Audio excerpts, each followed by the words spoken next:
this is Kitten Features, and you're listening to ShowX Live with Ken in his student accommodation all the way in Scotland, and Wade in his white windowless van? Uh-oh, I better get out of here. Enjoy the show!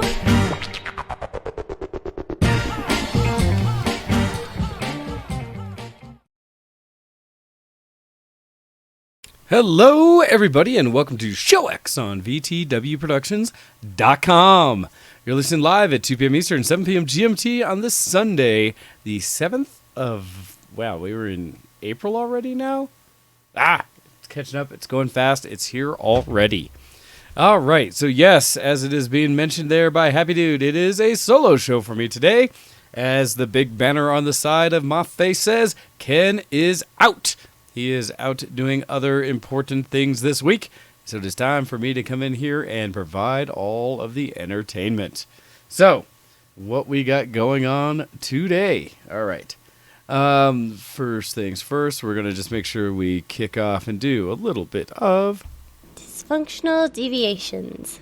Admittedly, I don't think I'm going to have a whole lot coming to you when it comes from Dysfunctional Deviations today, or in my Geek Cred piece, and we'll likely spend more of the time in the Geekoscope this week to do some cleanup out of what's been going on in past times and possible subjects for anyone to join in and want to discuss. With that in mind, I am going to open up the opportunity after I get things kicked off here for people to join in the shenanigans and go ahead and give me a call.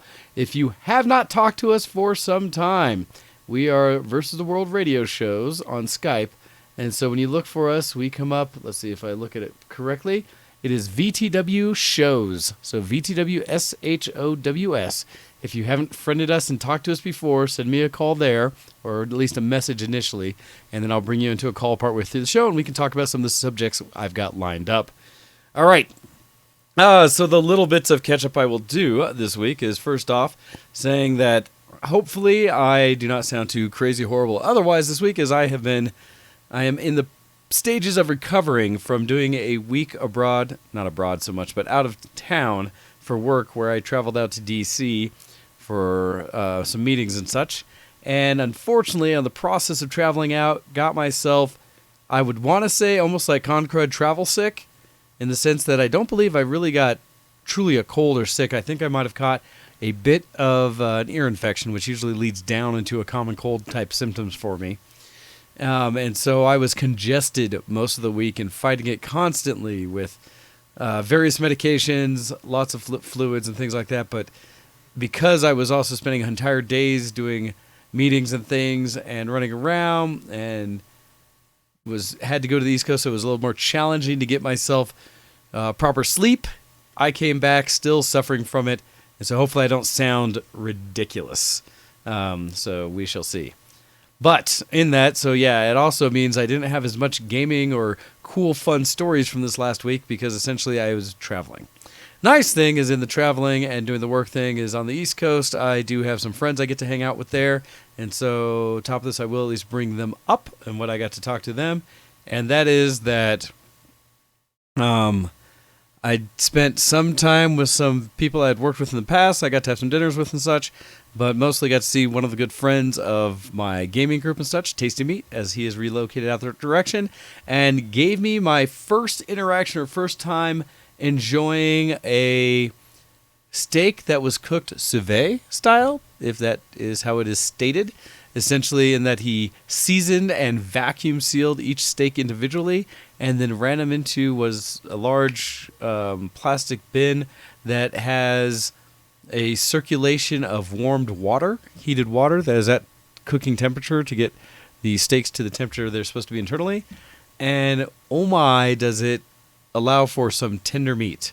And that, his wife being a wonderful cook herself, and an opportunity for me to see their new house and kind of hang out with them for the evening. That was a blast.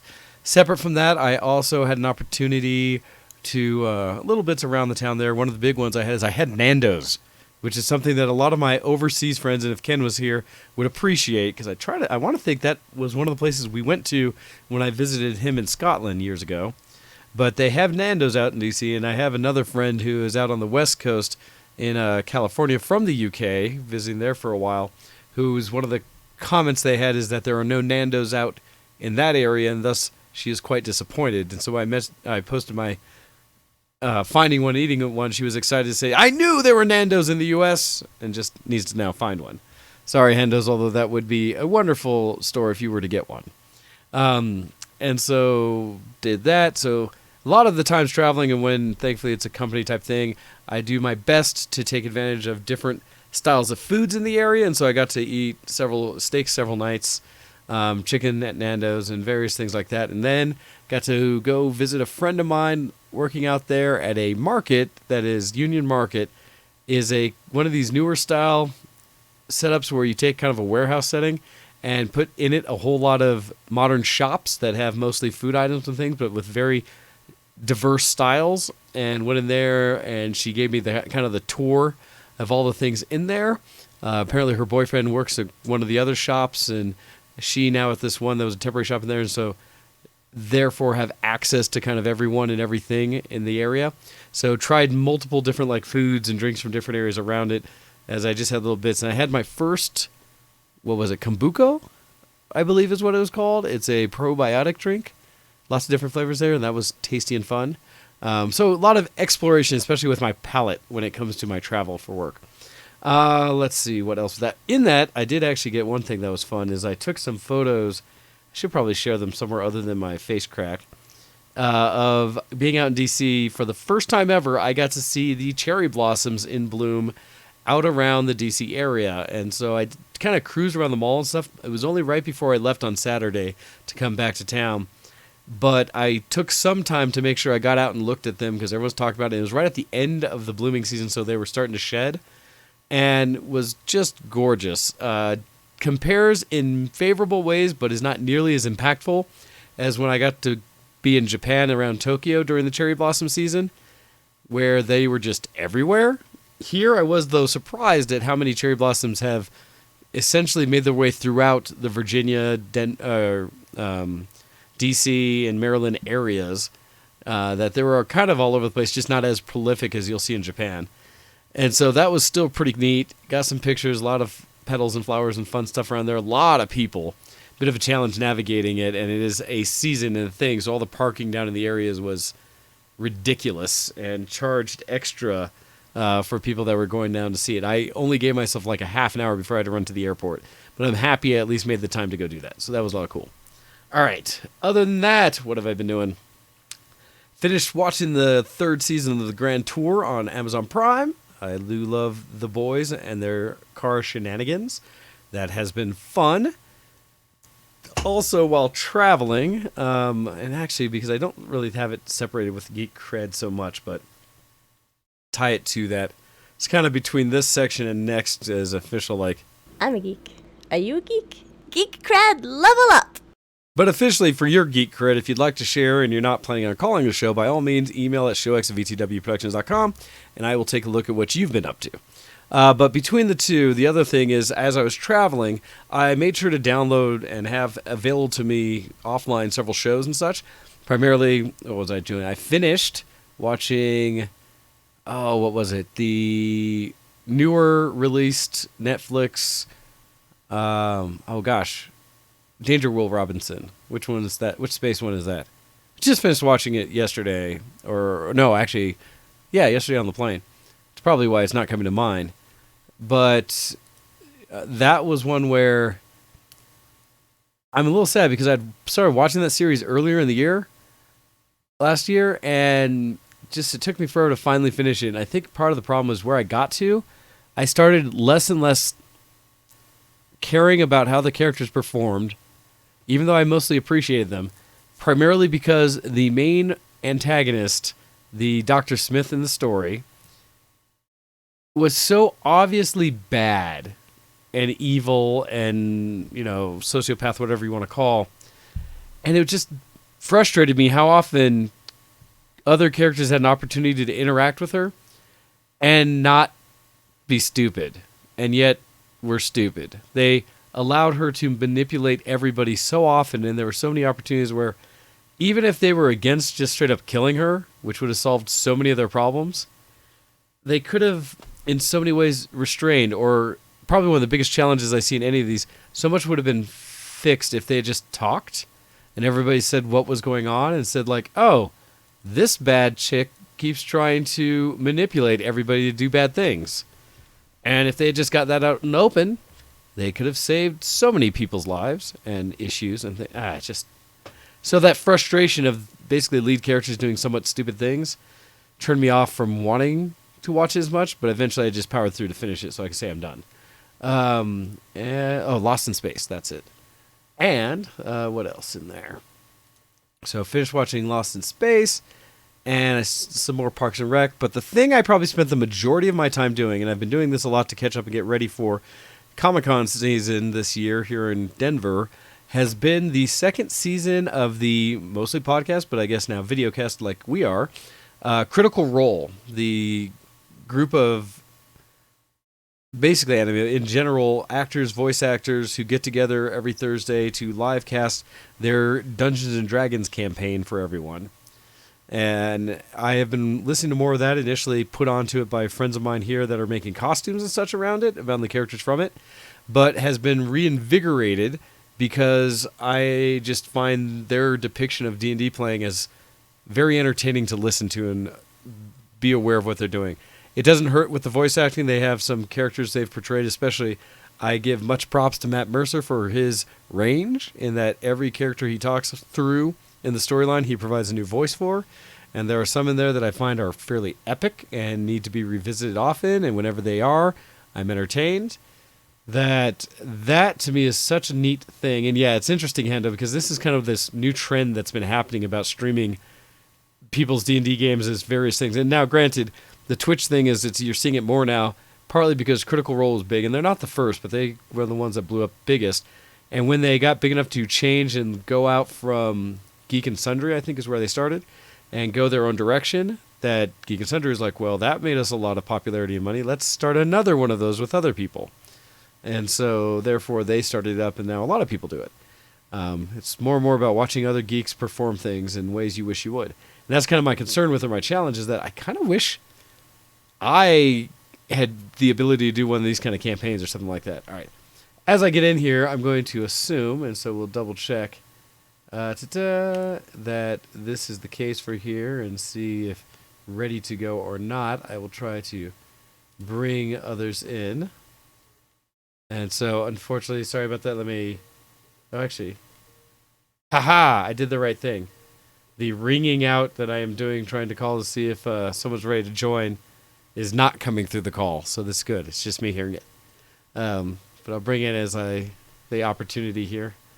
Now, granted, I didn't give them warning, and so may have stepped away or not be ready for it. So I'll leave that as a potential comment. All right, I'll throw that out there as when ready to call back kind of thing. So, awesome. All right, so let's see. I've seen comments from... Oh, so here you go. Now you're ready to join me again. Oh, look. All right.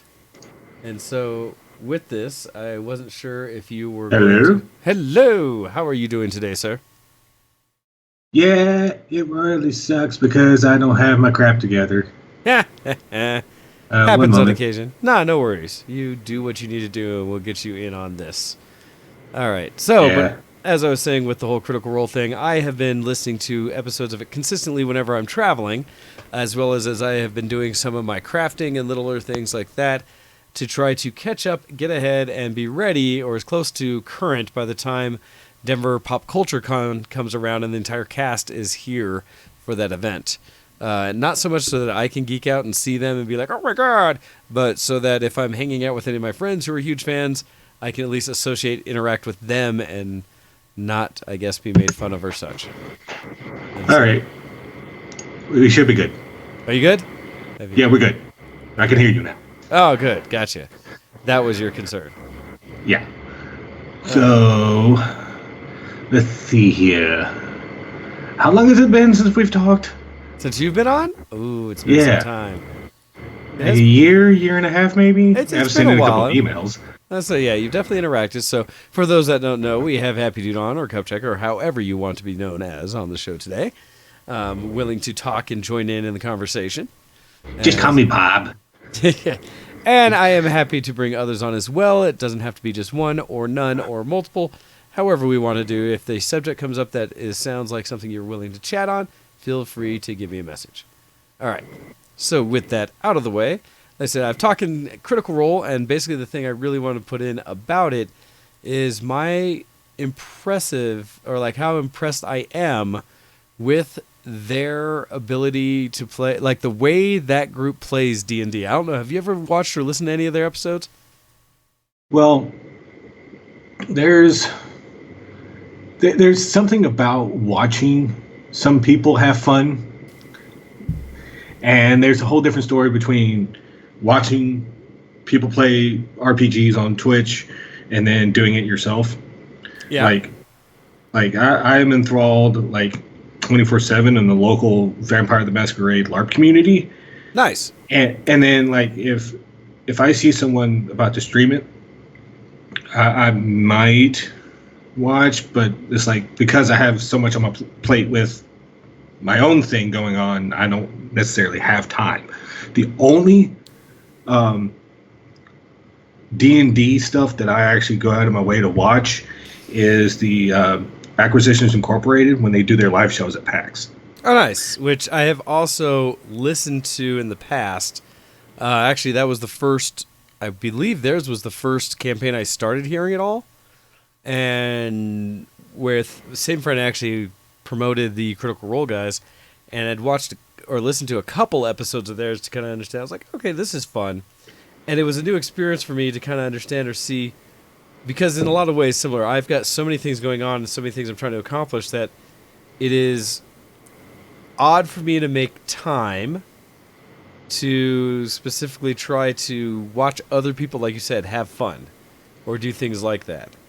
Because it's usually me needing to be creative, do something, or in the heaven forbid, have time to myself do something fun.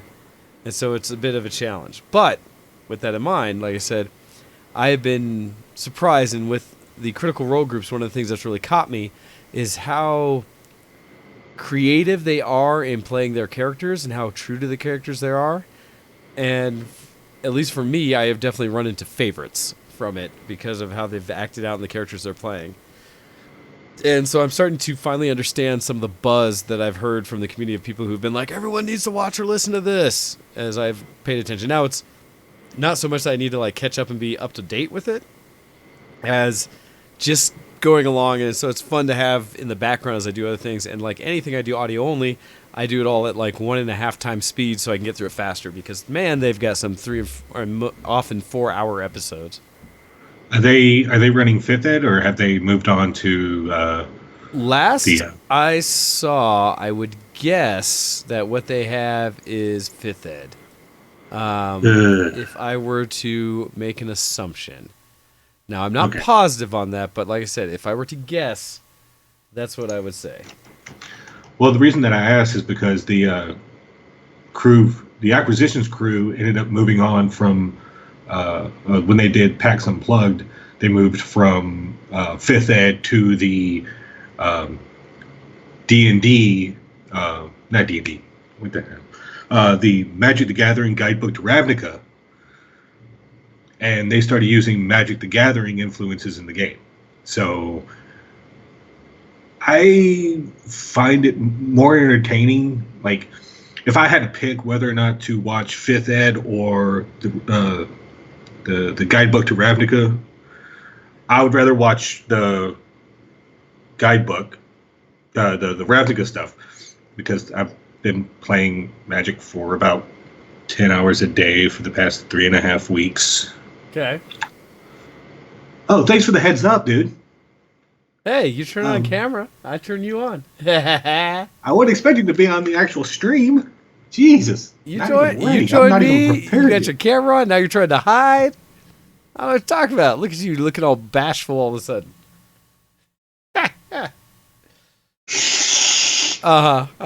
Anyhow, with that in mind, wait. Let me just go ahead and pause the stream. Okay. But yeah, no, I guess for me, it's really I'm watching voice actors do voice acting, and so for me with Critical Role, it's more like they are not that they're playing a campaign of D&D, even though that's what they're doing. It's more like they are presenting a anime or telling me a visual novel or like an audiobook or something like that. It's that they're acting out these roles, so I'm getting this presentation of how the character is running in a much more dynamic way than I think most people play, and that's part of my challenge. Is I've tried to play a couple campaigns of D&D. And for me, they've never quite generated that level of role play. And so I always feel as though now I feel almost like I would love to have the experience they're having.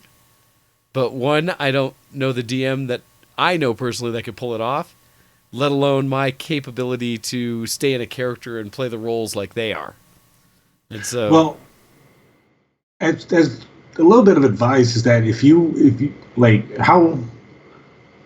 how long has it been in between sessions for you, or would it be your first time? well, so it's been a while. I've only, it's been, the first times were way back 80s style type things. And then my younger brother DM'd a group of us for a little while more recently. And we were using technology in the sense that he DM'd remotely and we were using, what was it? Roll20, I think, as a online tool to help us navigate, put up maps, do things like that. Which I think what's great is there's a ton of technology out there for people who want to actually, role play together from anywhere. So that's pretty slick. So he did some of those things and it worked out.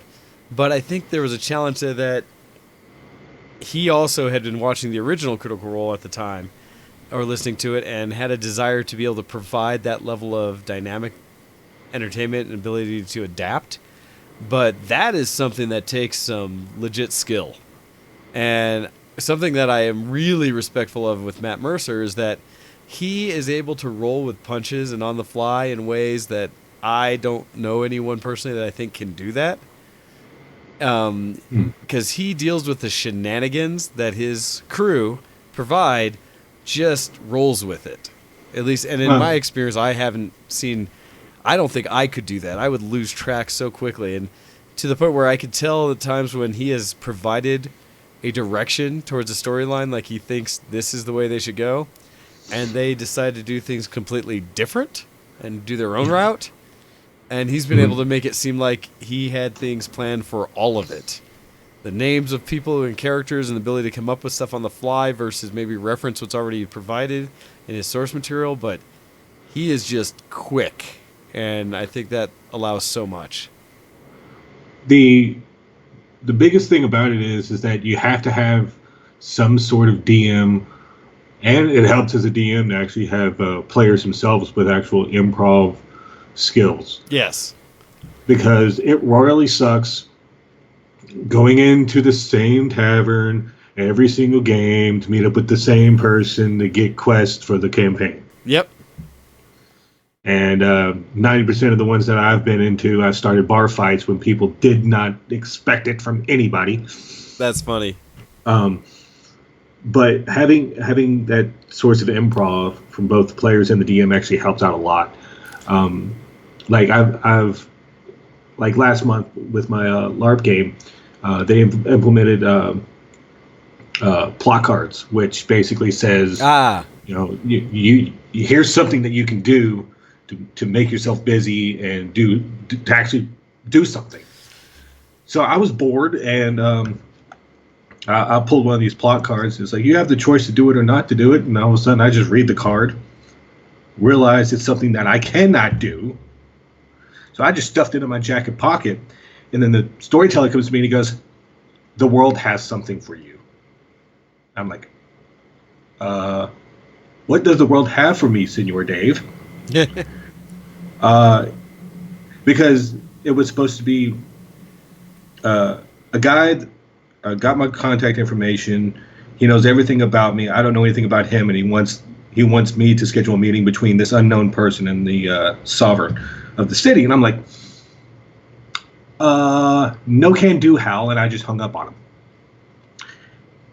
He said, the guy tracks down your haven, burns it to the ground, then goes after your family and burns their house to the ground. Oh my. I'm like, hi, Dave, you have my interest now. But without the without the skills or the abilities to do stuff like that, it's just makes the game pretty dull.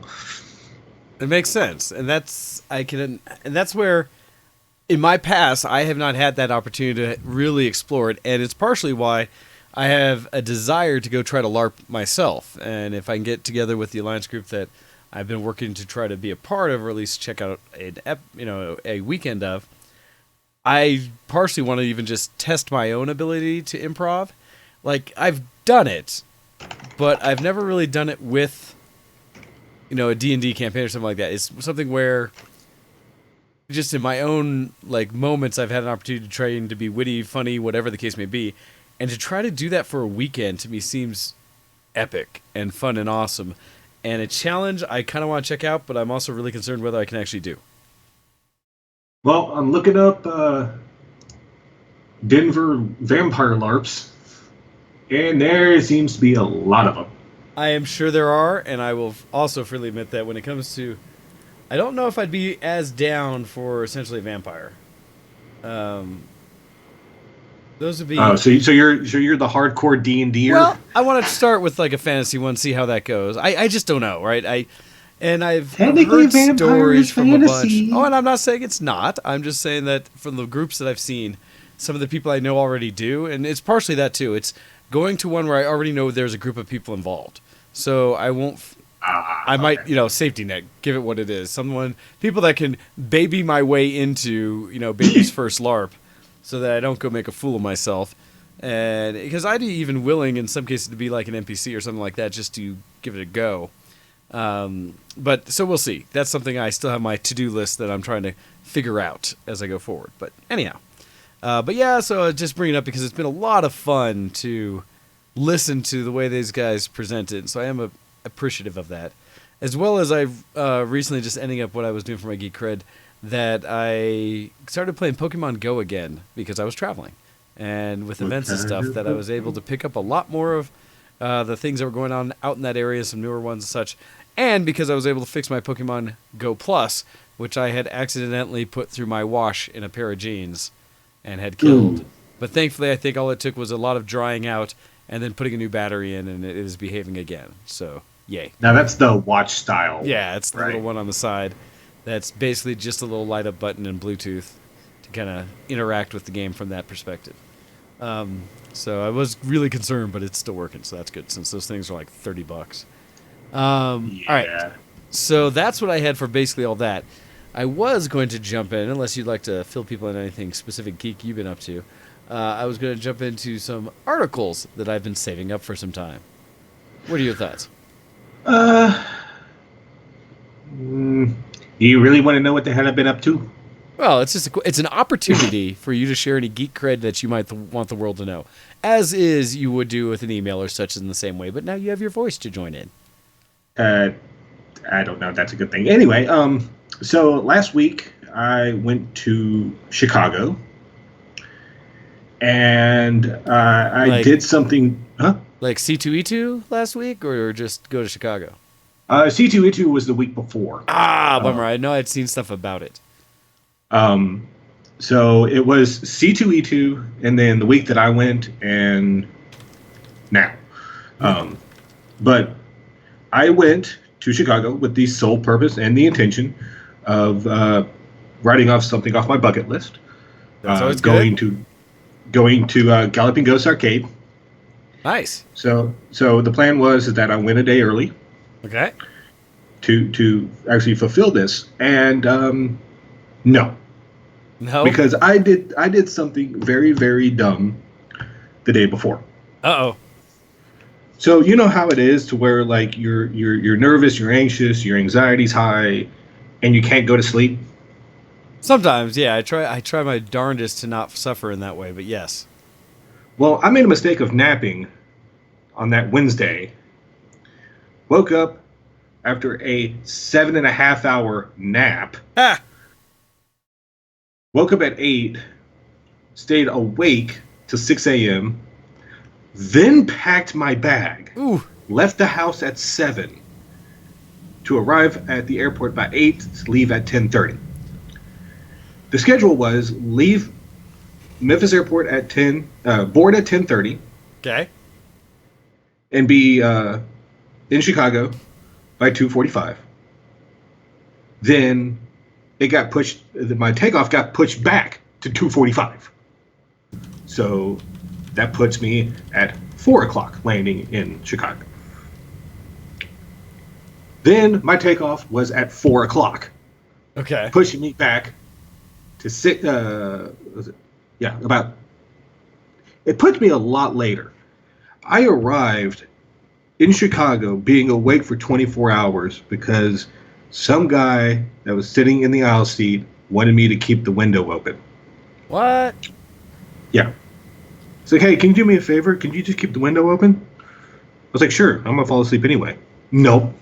Oh. So we get to the hotel. I've been awake for about 30 hours at this point, and I'm like, and they were like, hey, you want to go see a band at a bar? I'm like, no, I just want to go to sleep. I feel you. That's how I was that Monday night after the first day of work, where people were like, hey, let's go. I was like, I'm going to eat and go to bed. So, yeah, continue. So I arrived that Thursday. That Friday was the start of my marathon of professional wrestling because I watched 2 hours at a mini convention for a company called Rise. Okay. So I did 2 hours there. My social anxiety was through the damn roof. Did 7 hours on Saturday, and then another 7 hours on Sunday. Woo. During those 7-hour blocks, I could not leave the building for nicotine. Oh, no. Hashtag, don't smoke, don't do it.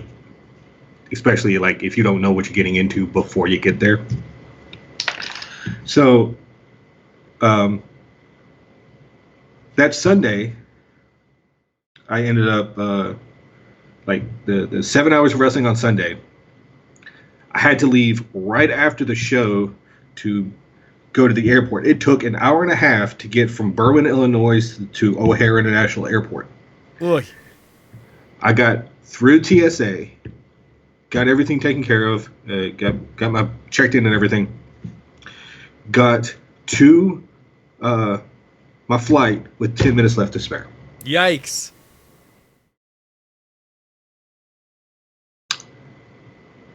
Would I do it all over again? Yes. I would totally do it. Nice. What makes it really funny is that a couple of people that were there I knew through Twitch and whatnot, and bless her heart, I love her to death. I popped into Jessica Havoc's Twitter page, and I'm like, hey, I'm coming into town. You're one of the only few people I know that are advertised for the event. And then the next thing you know, she goes, you look familiar. I'm like, yeah. Is everything okay? I'm trying not to run out the door. She goes, you want a hug? I'm like, sure. And she just comes up and wraps her arms around me. Ah. I was like, no. So after she let go, I was like, hang on a second. I bolted out the door for a cigarette. I was like, too many people. Yeah, there was 250 people on Friday, 375 people, a sold out crowd Saturday and Sunday, and my brain is like still riding off that high. Nice. I would probably go a day earlier or leave a day later, knowing that I completely botched the Galloping Ghost trip. Ah. Well, but while maybe a bucket list item, you're going to have still opportunities to do it again. Sure. Why not? Maybe. I mean, that one's not so inaccessible as to be like, but then they bulldozed it down the next day and now it's gone. So. Oh, don't say that. So with that in mind, like I said, at least the opportunity should still be there, and hopefully, you just keep that on the list for next time, and now you know better. And so I think you'll be fine.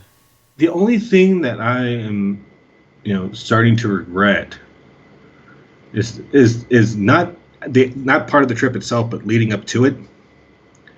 Because I decided it was a good idea to spend $300 on an hour and a half plane ride and not save the money and take a 13-hour Greyhound for $45.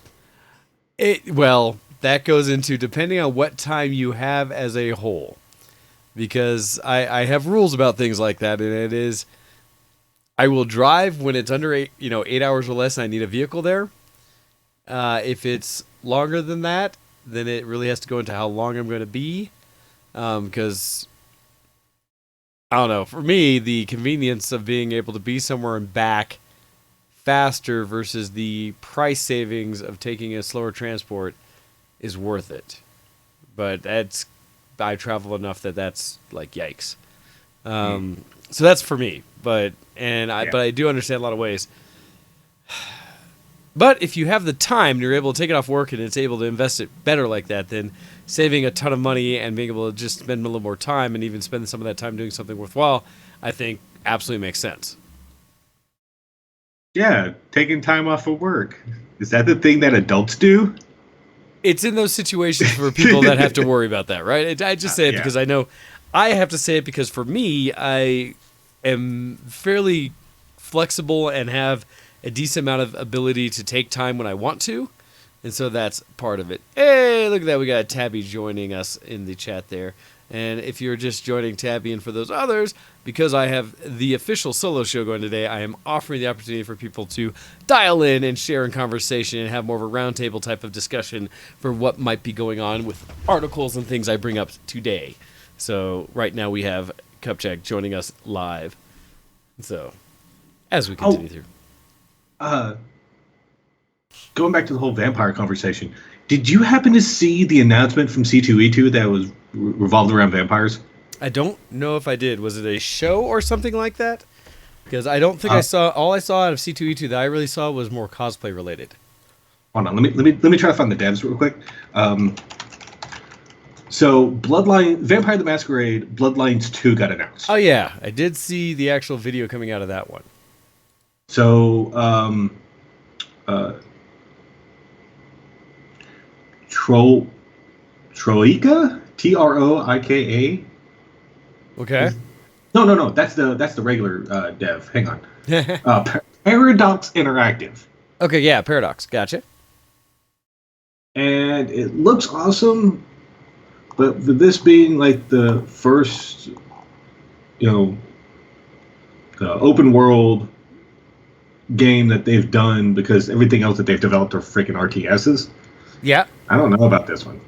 Coming first quarter 2020 to PC, Xbox One, and PS4. It'll be interesting. The video they showed was primarily teaser, right? You don't really know what it's going to end up looking like, the interface, how it's going to play. But the excitement of it sends me to believe that if they can make anything that even starts to kind of look what they're showing, and with any of the kind of flexibility and that they had in the last Masquerade game, I think it would be a lot of fun, and it would be a great experience. And so I have hope that they'll be able to manage and do something with it. Because I know a lot of people that are looking forward to it just off what did get announced. I mean, that was the only thing out of C2E2 that actually was newsworthy, yes. Yeah.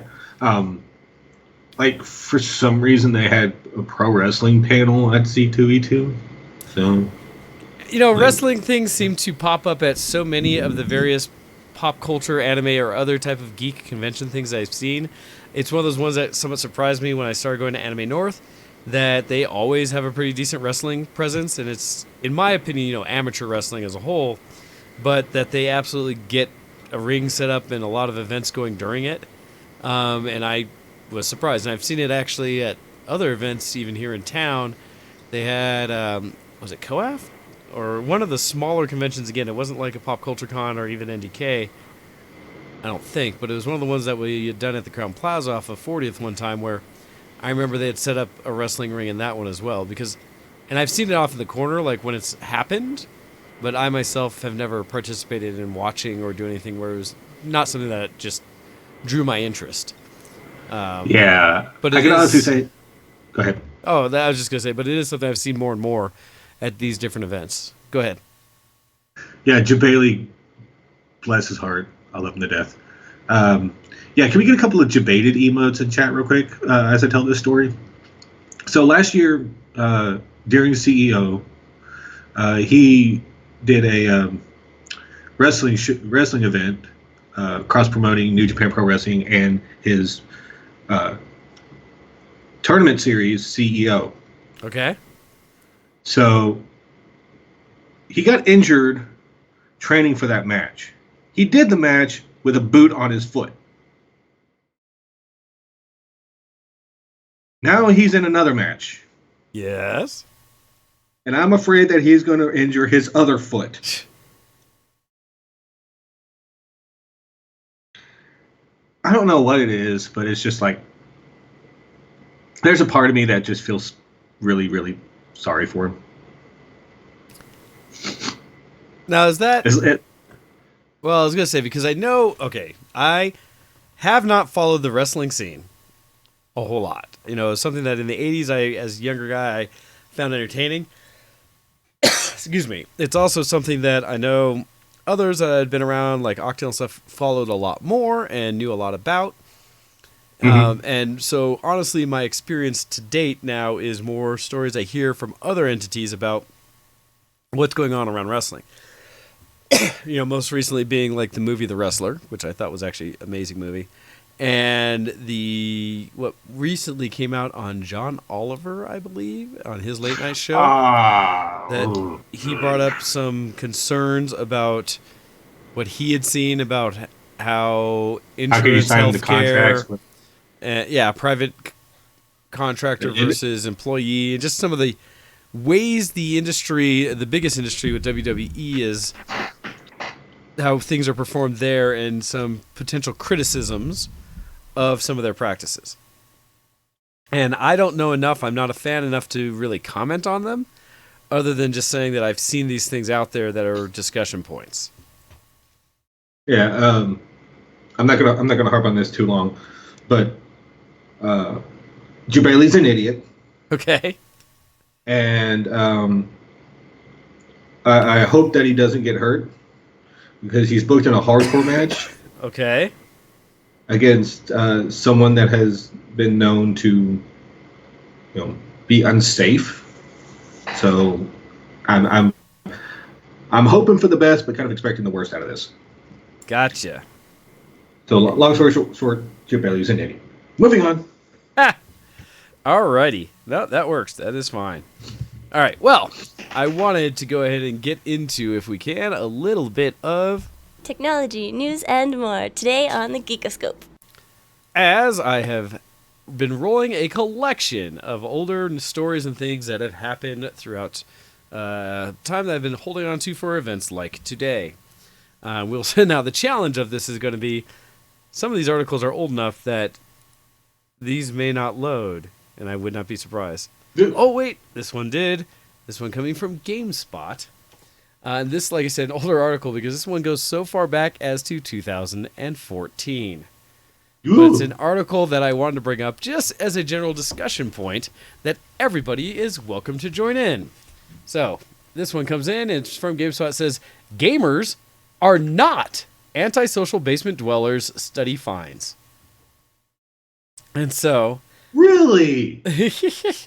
This comes in. This is an older article. Like I said, this is top of my list of one of the oldest ones I've had on my repertoire to go to. It says, gamers are not antisocial basement dwellers as some would presume, according to findings of a study published. And this says recently, so back in 2014. It says, researchers analyzed the behavior of thousands of online gamers, most notably those who played MMOs like World of Warcraft, and determined the antisocial behavior is an oddity, not a regular occurrence, and that playing online games can actually enhance a person's social life. The study, Public Displays of Play, Studying Online Games in Physical Settings, was published in the Journal of Computer-Mediated Communication by researchers at North Carolina State University, York University, and the University of Ontario Institute of Technology. The researchers attended various industry events in Canada and the United Kingdom and observed the behavior of thousands of gamers. They then surveyed 378 gamers about how they communicated with others in both their virtual world and real-world lives. What they found is that playing MMOs and other online games did not eliminate a person's real-world social interactions, but rather it supplemented and even at times enhanced them. Let's see, it says, gamers, quote, aren't the antisocial basement dwellers we see in pop culture stereotypes. They're highly social people. It continues to say, this won't be a surprise to the gaming community, but it's worth telling everyone else.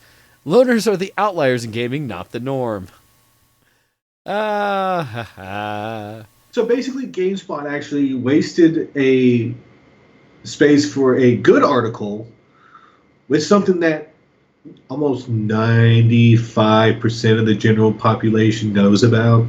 Well, there's a question there because you say that, but one of the challenges is us being inward and outward facing, basically, outward facing from the community. I would say that what they're speaking to is actually still something that people believe exists.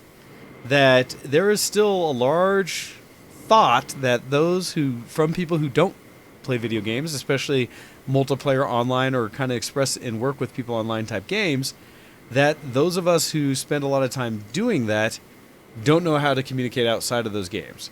I've still run into that, and the challenge being, and the reason I've seen or heard those comments come up is because most people don't generalize me as a gamer, and the people I interact with at work and just in regular everyday out in society life, as much as I believe I still wear my geek on my chest often enough, they just don't kind of put me in that bin until I open my mouth and start talking about stuff. And in doing so, I've heard more than a few occasions where people have said that they still believe that a lot of the kind of things that gamers doing is that they're,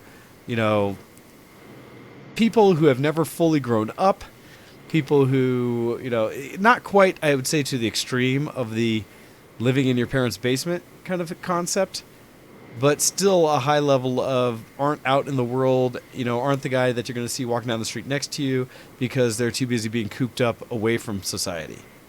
And so I've still seen that prevail. The one thing that I could actually see this article basically, the issue that I have is that 90% of the people who hide behind video games are the young, 18 to 21 age Gen Xers who don't know how to go out. Like, they always have food delivered to them. Outside of work, they just go to work and home. They don't know how to socialize outside of the stuff that they are normal to. And I even admit to it that there was a chunk of time, even in the past couple of months or so, to where it was hang out with friends, work, home. Yeah, normal routine. Yeah, and even with the whole go to work and home thing, it's like the interaction that I have wasn't because of social anxiety or anything. It's like the only connection that I have with people is through this. And people, it's like people are still believing that stereotypes are true. Like, I am from Memphis. We all don't have that southern drawl, and everyone don't drive pickup trucks down here with a gun rack on the back window. Oh, excuse me, the back window. So, I mean, there's some people that believe that stereotypes are true, and that's the only thing I hold about this article is that people need to know about it. People know about it already. It's just that they choose not to believe it. There's some pieces there, because I will say that the discussion about stereotypes as a whole, I will say, while stereotypes are just that, they're a generalization of a group and based on some core characteristics that are often observed, I do believe personally that stereotypes come from often valid overall groupings. However, it is ignorant of anyone to assume that a stereotype applies to everyone, right? That it's consuming. But at the same time, I think stereotypes aren't completely false because there are still majorities that you get out of certain groups or demographics and things like that, which I think are what fuel what we commonly see as the stereotypes people apply to any kind of characterization of an event or a person or a thing. Okay. And so, well, it is something I've thought about a while, and it is okay to disagree with me. This is part of the way I look at it. That it's similar to when I hear discussions or things come up often about the furry community around people I know in it or friends, even though I myself am not and have not truly been to their events, but I do know a lot of people in the community, at least here in Colorado. And I have had that. It seems like that is a discussion that even gets more open comments from people who don't understand it, because I think they see it as something different enough that it's okay for them, or they feel more comfortable expressing that. And actually similar in that way to Tabaxion that you say about me being a brony, or if I ever bring that up, because there's enough negative connotation in parts of society about bronies that people, when they hear it, apply a lot of associations to it, and such that I will say that I claim brony, but without being a fanatic. And it's like you could still be a fan of something and not be like, insert pony name here is like the best, change my mind. No. Yeah. You can still enjoy it. But at the same time, I will say, even I had experienced some individuals who fit the stereotype and perhaps even extended it further in ways that I was not prepared for. And me being somewhat a fan and in the community and generally pretty accepting of how over the top some people can get, I still ran into some that I was like, oh, dang. You are of those that when people think brony, that's what they're thinking of. And it was a bit much even for me. And so it's not to say that this article is, and honestly, it's something that is pretty easy to get past. Just like you said, it's from our perspective, very much a duh moment. Yeah. But it is something that I have still run into people and heard things discussed where when they think of gamers are like, bah, and now I will say it's less in a truly negative way, but I've also had still the people who themselves don't identify or come out as gamers and say like, oh, I don't really understand that, I don't game, and stuff like that, that I've felt compelled to try to express that I believe everyone is a gamer, everyone's a geek. It's just a matter of what type you play or do. And so I get into it a little bit with them and try to kind of break it away where it's like, no, just because you don't see yourself in all of these ways that you have characterized gamers as, here are ways that you are actually a gamer. And so I don't think the article's powerful by any means. And I saw it in a similar way with any of these findings type things where I was like, duh, similar. With that in mind, so yeah, no, I can agree.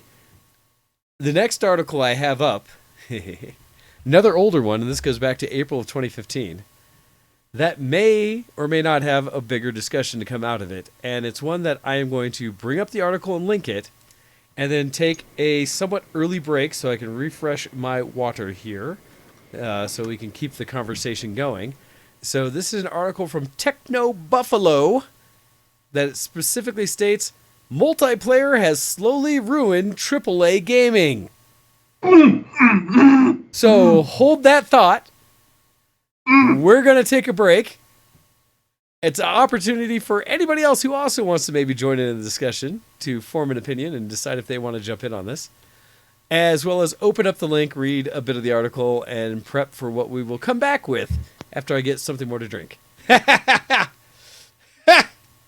As I think that was one that got kept going. So with that, we're going to be listening to music from our friend over the group Edifice, who have given us permission to use their content.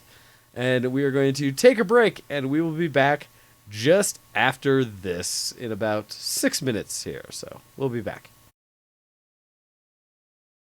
Send in your emails to showx at vtwproductions.com.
You're listening to ShowX on VtWProductions.com.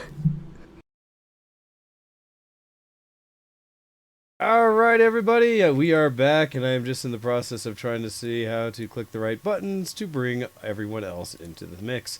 There we go. I was trying to find the right thing where it's like, another is online and wants to join, and I was like, where is the button? It's been a while. Even though I advertised it, it's been a while since I've done. So now I should be able to find... Oh, wait. There it is. And boom, to try to bring into this silliness. And I'll bring that back up into the window for everyone to see. Yay! Now, I to say here, and there's a lot of things we need to go over to understand what we got here is a predicament. All right, fine. Now get off your lawn. Hey there, Tabaxion. How are you doing today, sir? I am fine. I'm recovering in the wonderful city of Portland, Oregon, as the rain beats down upon my windows. Oh, that sounds lovely. All right, Cheers. let's see. So, Cheers! now that we are back, and welcome back, everybody. So, the article to go into after the break here, as I see that Cupcheck is already baited, ready to have a discussion on this, but I will start with a little bit of what is stated in it, and then we will provide our opinions. Like I said, this article says, multiplayer has slowly ruined AAA gaming. And so the article goes on to say, the rise of multiplayer gaming across both consoles and PCs has served to devalue the video game experience. It's time for creators to acknowledge that single-player narrative is an entirely different experience from strong multiplayer game and build them accordingly. The example they give in here is Call of Duty. It says the first 6 or 7 games were great, and I enjoyed both the story arc and the gameplay. But as multiplayer became more and more important, the campaign mode became less interesting, more disjointed, and not nearly as much fun. Spurious correlation? A sign of moribund franchise? Perhaps, but I think it is increasing the amount of development time put into multiplayer led to campaign quality to subside dramatically. You could say the same thing for Halo or any of the wide variety of other video game franchises that have tried to straddle the line between single and multiplayer, leaving the campaign mode destitute. And then it goes on to bring in other ones from this. Let's see, any specifics as I come in here talking about the struggle to meld single player and multiplayer has led to a number of other game disasters. Look no further than Destiny, saying that it was a hyped up game that was supposed to change everything and ended up it was okay. And let's see, no doubt trouble with things like trying to add multiplayer to SimCity made the last version a nightmare to play. And actually, that's a good point to bring up. So, very good one. Replace Destiny in that article with Anthem. So, Anthem, Yes. if you will, right? Anthem is the most current game to have come out that is essentially just another of these we want to do everything in one game type of experiences, correct? At least that's how I see it. Yeah. They were planning to make it a lifelong experience to where they gave us half of what they promised. Oh, it's so true of what the issues of that all are. And like I was watching Matt McMuscles actually has a good video series called What Happened, and basically it broke down like the announcement of Anthem happened. 6 months after that, the CEO of the company left. 2 years later, when they're still working on it, with 6 months left in the dev cycle, they bring him back in, and I'm like, why? Why? It was that good, huh? Okay, so what gets me about this whole thing is that I have seen more of Call of Duty Black Ops Zombies Yes. and Blackout. More being played online and being streamed and video content more than the actual story mode itself. So I feel that people are taking these AAA titles and giving us only half of the experience because we are sort of driven in this multiplayer culture. And like I can probably speak for all three of us when I say that we grew up playing a single player campaign, story mode, what have you. And with that single player culture that we grew up with, gaming culture we grew up with, it kind of is sort of sad to see that everyone else is like on this PvP bandwagon with all these other games. Like I played WoW Classic and Burning Crusade without doing a single bit of PvP. But it's like when times change and people are more and more influenced by this multiplayer experience, it kind of takes away from the original narrative of the game. For example, I have seen Street Fighter V, Killer Instinct, and all of these other new gen fighting games to where it's like if you're not playing and providing content for using these online multiplayer features, then you're not going to be watched. So that's my take on it. Not to mention multiplayer culture as a whole has been nothing but teabagging as of late for me. So.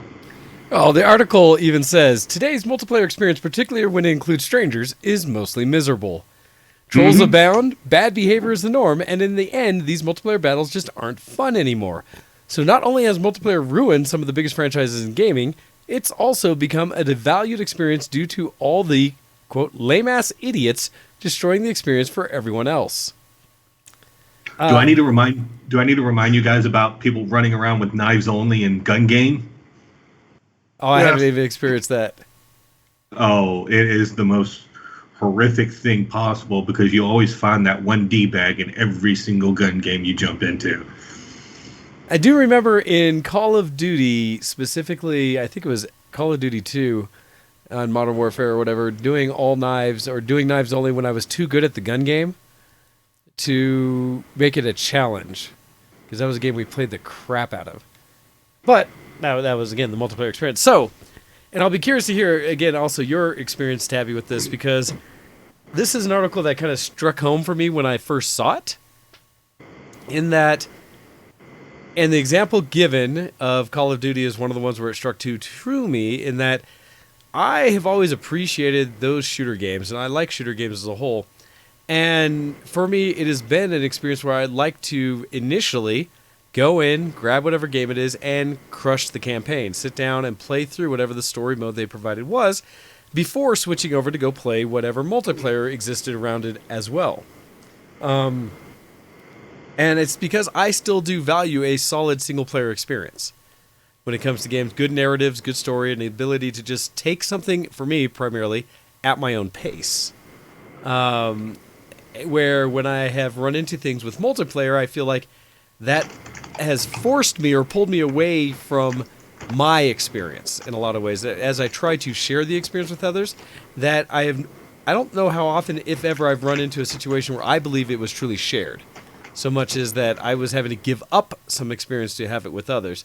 And with some exceptions to that rule. But that was one of the things that ran into me with WoW as a primary piece, where when I played WoW primarily as a single-player experience in a multiplayer world, I was able to pay attention to why I was questing what I was doing, not just picking up quests and running.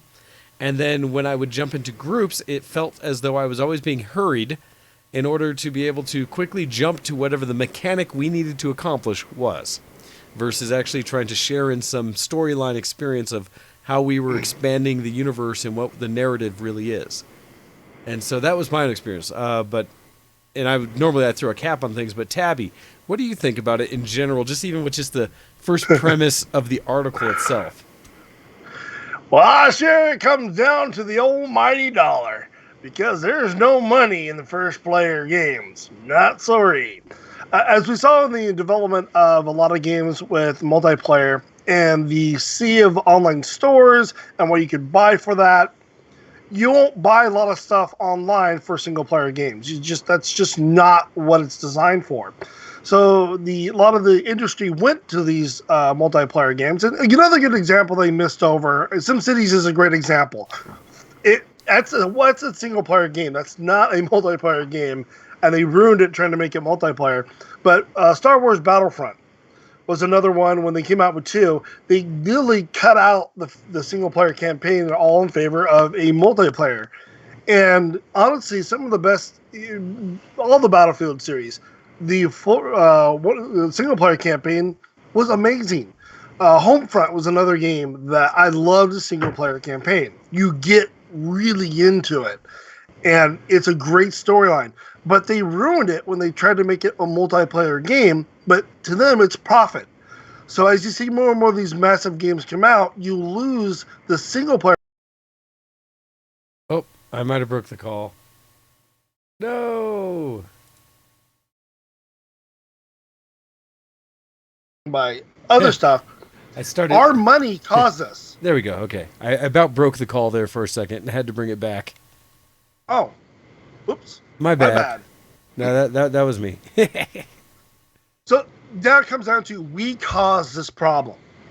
Us with our money, spending it on multiplayer aspects of skins and weapons and all that. That gave the companies, now single player, or the single A and the double A, really haven't got into it. They make their money on the pre-release game. And that's how they're making their money. They'll give you a little bit of a single-player campaign, but they'll try to build off that. I'd like to see single-player campaign games come back into play. Skyrim is a phenomenal single-player campaign. They dabbled a little bit with mods to make it multiplayer, and that is absolutely fine. But to find another game to give you single-player, it's going to come more and more unusual.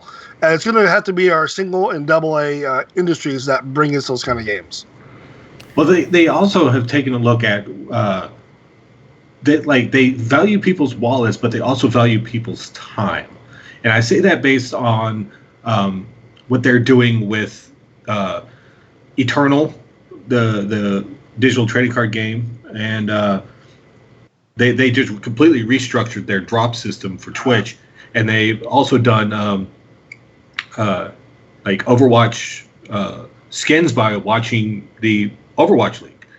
So basically, you lurk in their channel, and you're able to get skins out of it, while at the same time boosting the numbers on their Twitch channel. Now, I'm not saying that it's just big streams in general. A friend of mine just recently did what is known for Eternal as a drop campaign. Okay.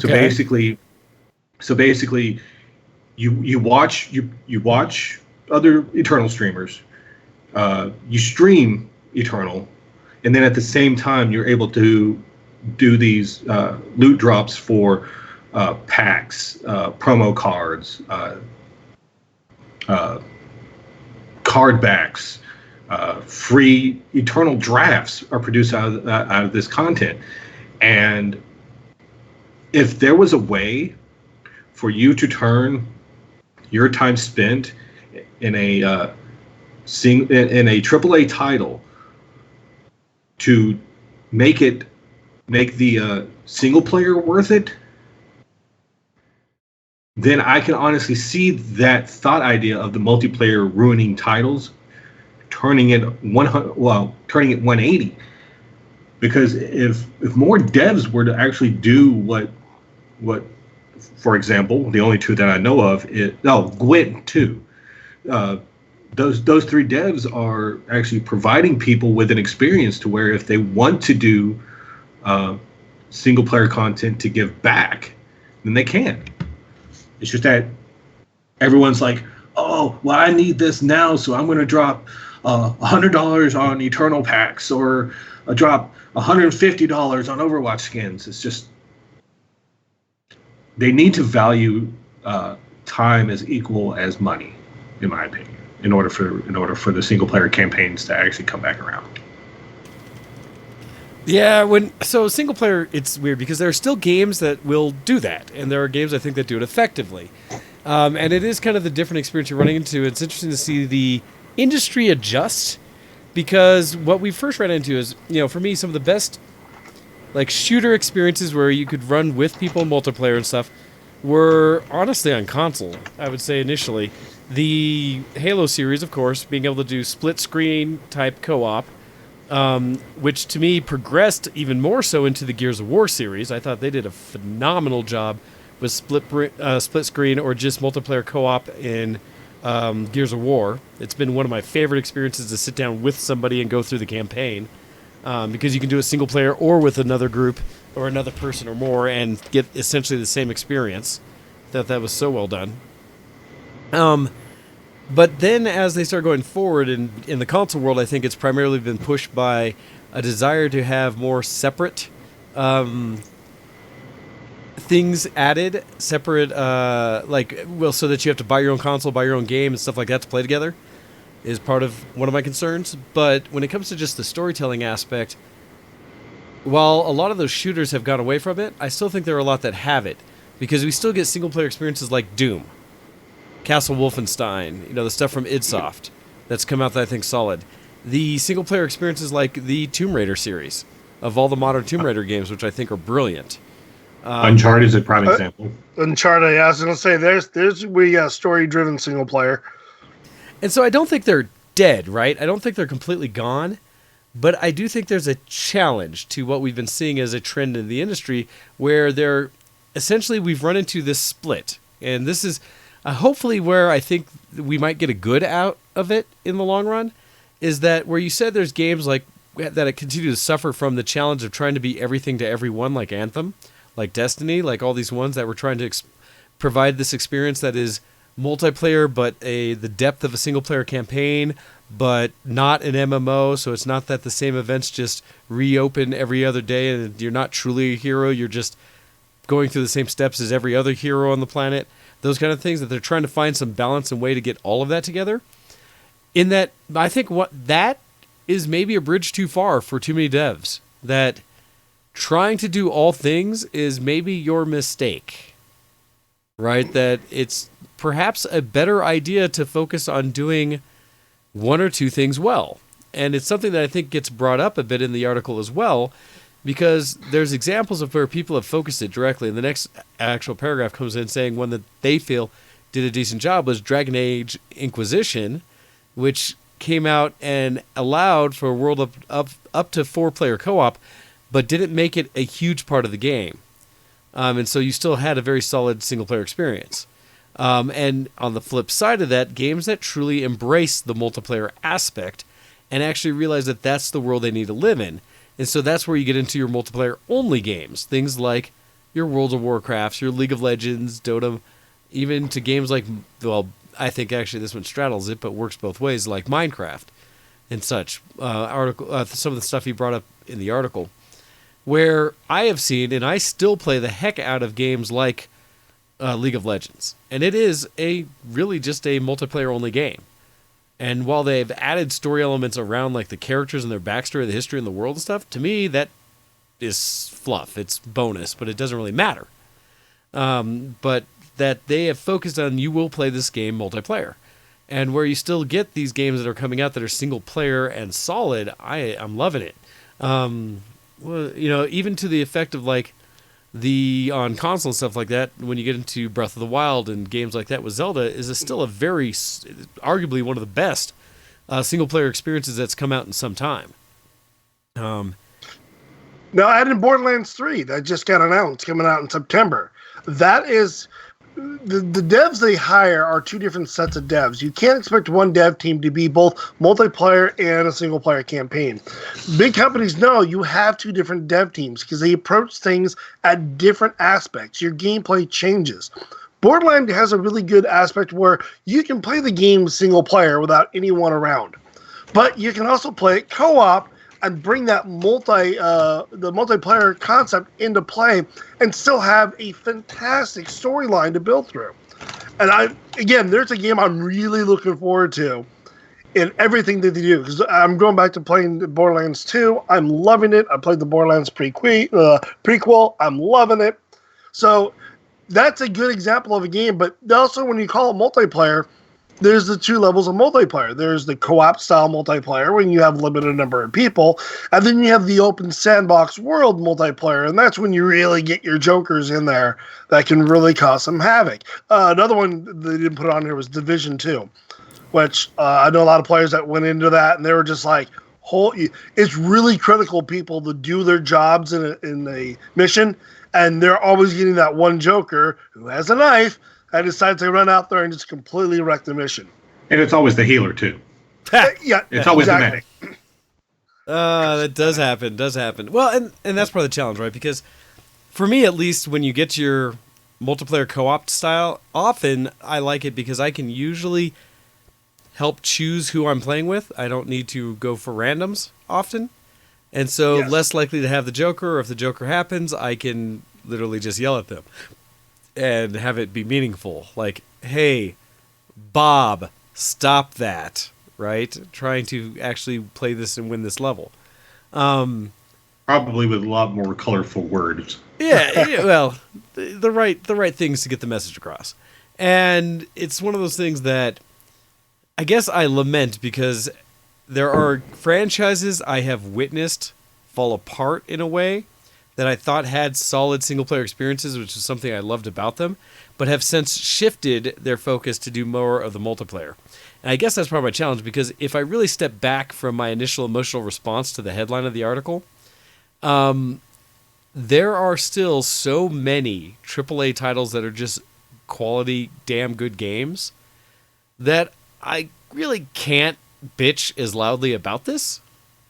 I guess it's one of those where I want my favorite games to keep being my favorite games, to keep doing the things I love.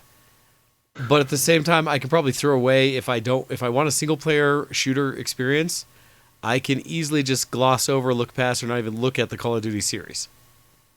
Right?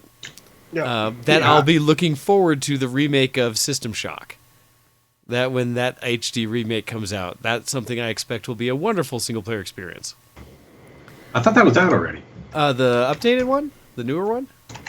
Yeah. I didn't think that one was done yet. I know they did a remastered version, but Oh, okay. Never mind. Yeah, they have a I'm an idiot. new one coming out that I don't believe's out yet. They actually released that as I can't remember if it was GOG or Epic that actually released that as one of their free games. Gotcha. Yeah, That's because that's what threw me. okay, no worries. I was just like, I think I was tracking that one well enough to know. The remake's Q1 2020. So Yeah, there we go.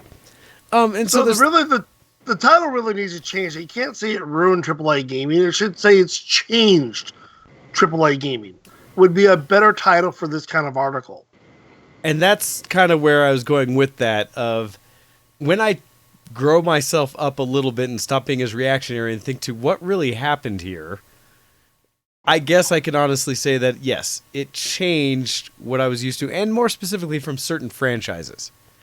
Is kind of the thing, because if I really want to go find, I can probably just go to my Steam list right now and look at like, And cry a little bit, but you know. well, no, I try not to worry about that too much.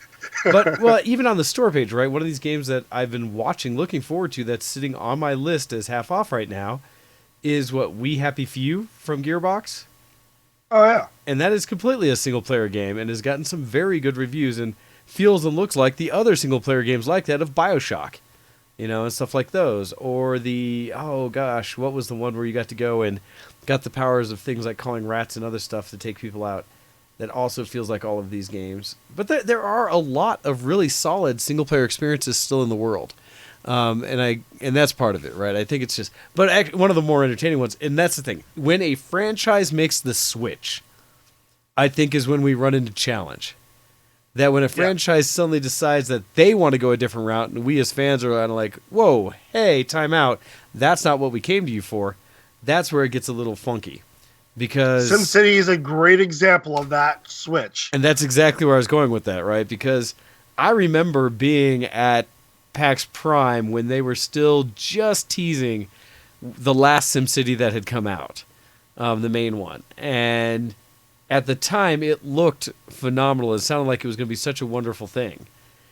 And then it got released. And because of all the things they did to, I don't know, force the multiplayer aspect of what they were doing, it took away with a lot of the core elements of the game itself and how people were used to playing it. And so it just didn't feel right. It wasn't the game that we were looking for. And then they, on top of that, added microtransactions into it, thinking, if you want this little thing, buy this little thing to make your city a little bit better. The end-all be-all end of all, or the legitimacy of almost any game franchise. Especially when it's microtransaction or transaction beyond look and feel and for actual content. If you can buy content, it's likely going to be considered garbage. Yeah. But this is where it's really good, because I don't blame the industry for the way they go, because they make the money on it and that's their job. But this opens up the venue for what we see in Steam with the single and double A titles. City Skylines, another one that have come out of some city blew it. Well, we're going to build our own. And there's also another one, Cities Ultra, which is another city building game. Both of them I've heard quality things about. They're great. They approach the same SimCity style kind of differently on the way the city's laid out, but all in all, really good games. And they still took over essentially that SimCity lost. experience. Yeah, the thing that you were hoping to have gotten from SimCity, you can now go to these other sources. I was seeing similar things with, when you got the rise of the Tropico series, the rise of, it's been around forever, but continuing the Anno series and things like that, in their own right are AAA titles, but basically had an opportunity where the people who did own the market stopped doing what fans were asking for and tried to do something new. And unfortunately, it wasn't something that really took. And in doing so, I don't know if they're able to come back from. For Maxis, no. They put a nail in their coffin, and they're pretty much out. They really took a financial hit with SimCity 5. It just did not do well for them, which that's the name of the game. If you want to explore those areas without any backup plan, that's a price you're going to pay. And I'm hoping other AAAs realize that. But other ones like Battlefront and Call of Duty realize there's a market for them, because they see a lot in PUBG.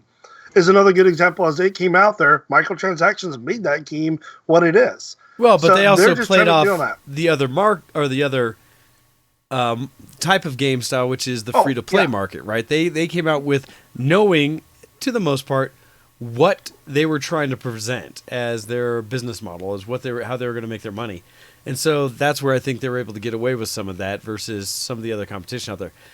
It's an interesting conversation. It's one that's out there kind of like, I admittedly walked into the article the same way that Cup, you reacted to it, which is like, Throw screw that, man. you, brah. But the more I think about it, the more I realize that maybe I did take it a bit too reactionary initially. And Well- so there's that. Multiplayer is also just, according to some people, and by some people, I mean just me, you can honestly say that multiplayer gaming in general has just ruined gaming. So actually the point I would bring up that I would say is a challenge I have, not because I don't think it's necessarily multiplayer gaming as a whole, but I think it teases on the piece that is getting closer to what I think has really caused a challenge in the gaming industry. And for me, that is the acceptance of a community for unfinished products. And then I Yeah. say that. Go ahead.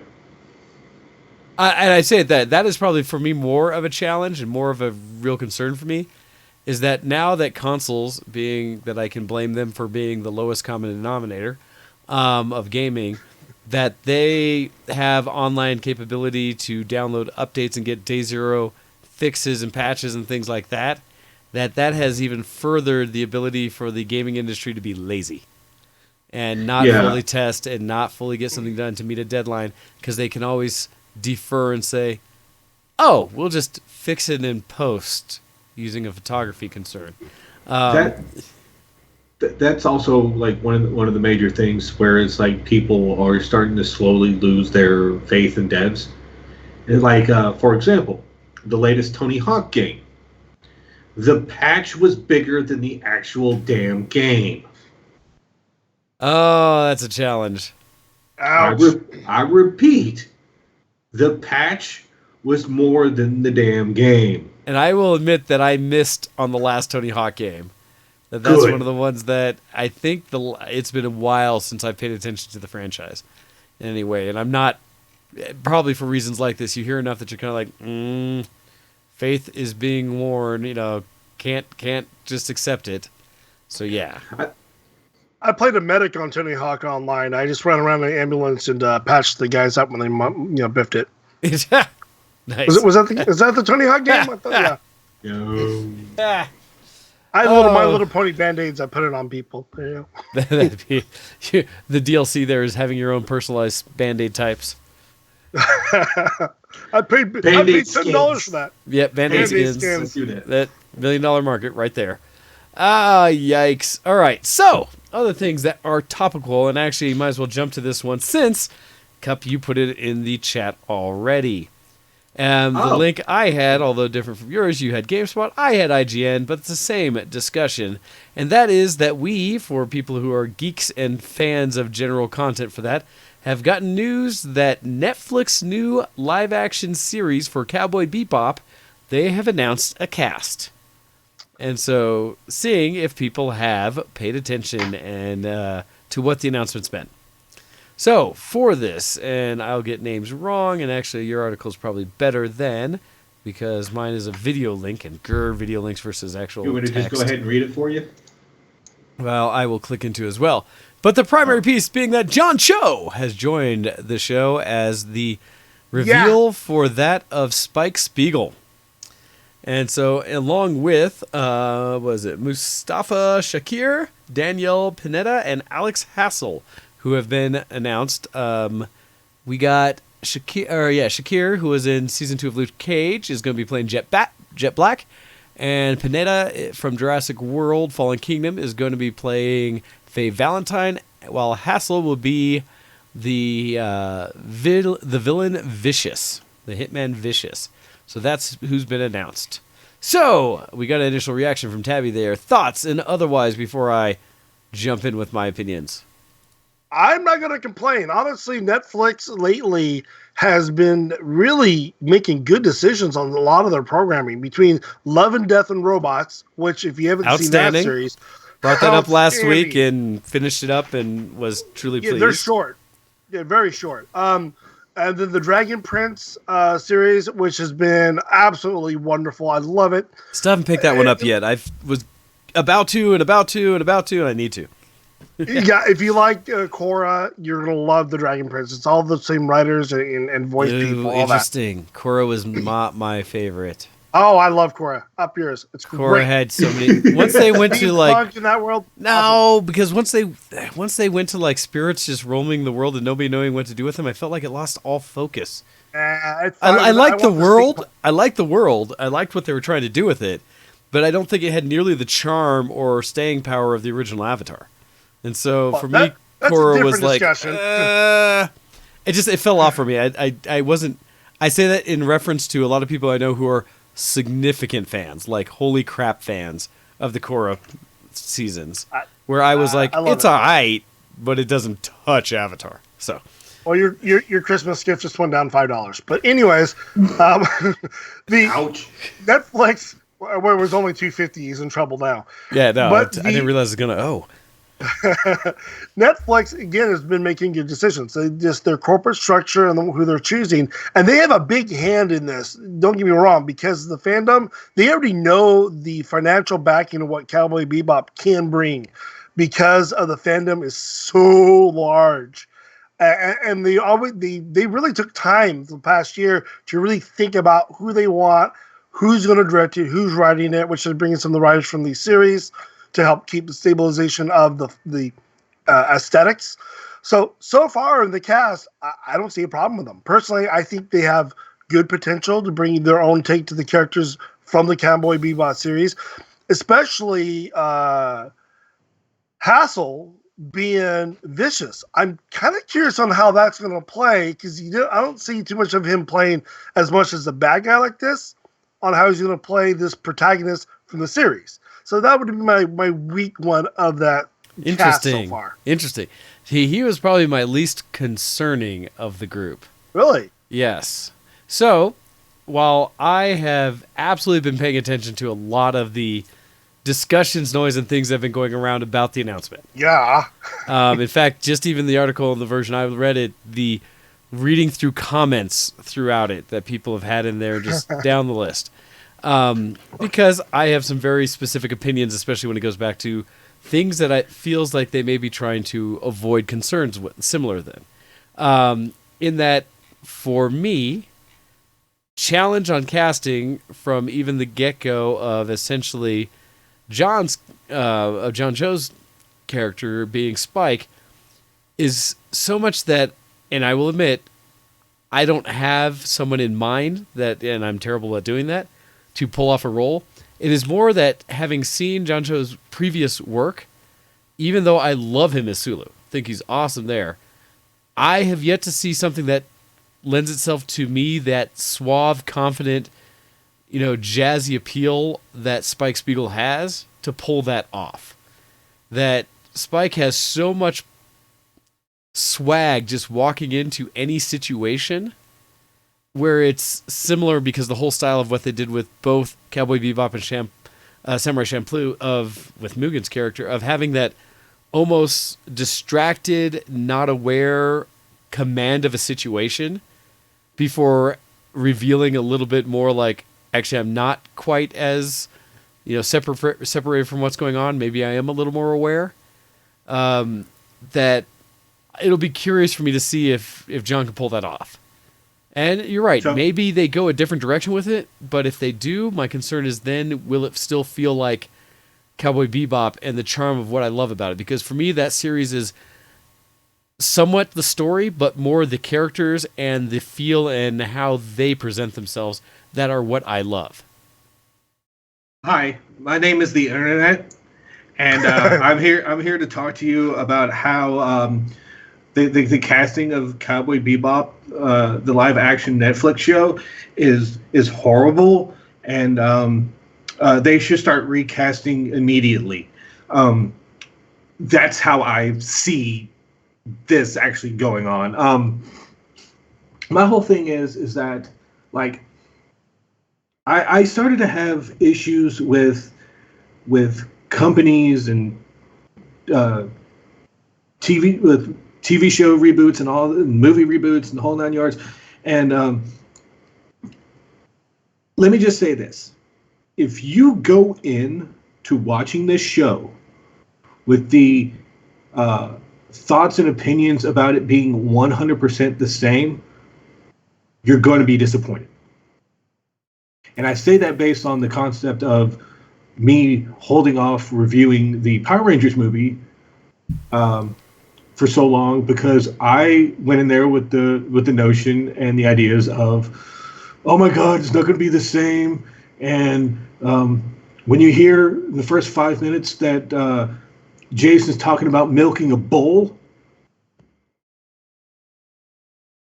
it kind of takes you out of it. But if you go in to this series, starting off with the cast, me personally, I've never seen anything Mustafa Shakir has been in. Just running down his IMDb page real quick.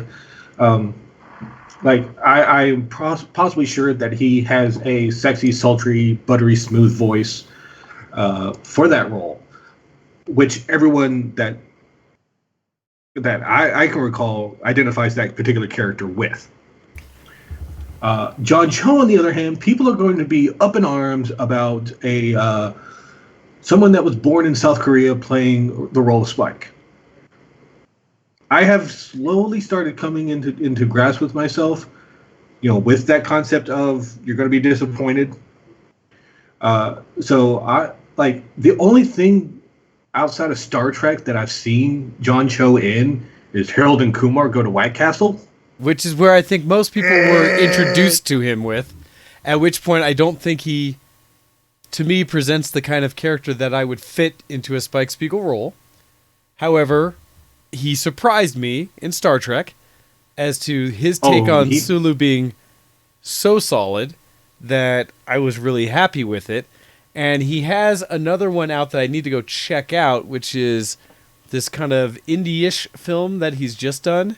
Called, was it Speech or something? What was the newer one? I just saw like a clip for it, but that looks surprisingly interesting, and I kind of want to go see it. Searching, the movie Searching from last year that he did, that one might also give me a little more to work with as to how I might see a character he'll present, but who knows? And whether, I don't know, is he growing his hair out? Is he going to do something crazy? as odd as that may be. So there is an entire controversy or discussion that, yes, the internet is having when it comes to any adaptation of any source material, right? In this case, another animation, and the kind of casting they do when it comes to the look of the characters. And thus, when we talk about how you'd hinted at with Cho being a Korean actor and such, that, wait a second, shouldn't he be XYZ, right? I can honestly say that John Cho is a better fit in this role than the initial rumors of freaking Keanu Reeves being Spike. Well, the discussion of that with Keanu was they had hoped it would have been, but everyone, I think, internet-wise agreed that it is too late. That if this movie had been made 10 years ago, that might have been a possibility. And so everyone, I think, pretty much agrees that. So and instead, we got a new Bill and Ted movie. Which should be entertaining in its own way. I am looking forward to that, just because they're old enough now. When you see their thing, it's like, we'll see if they can go back and dumb it back down enough to make it work out.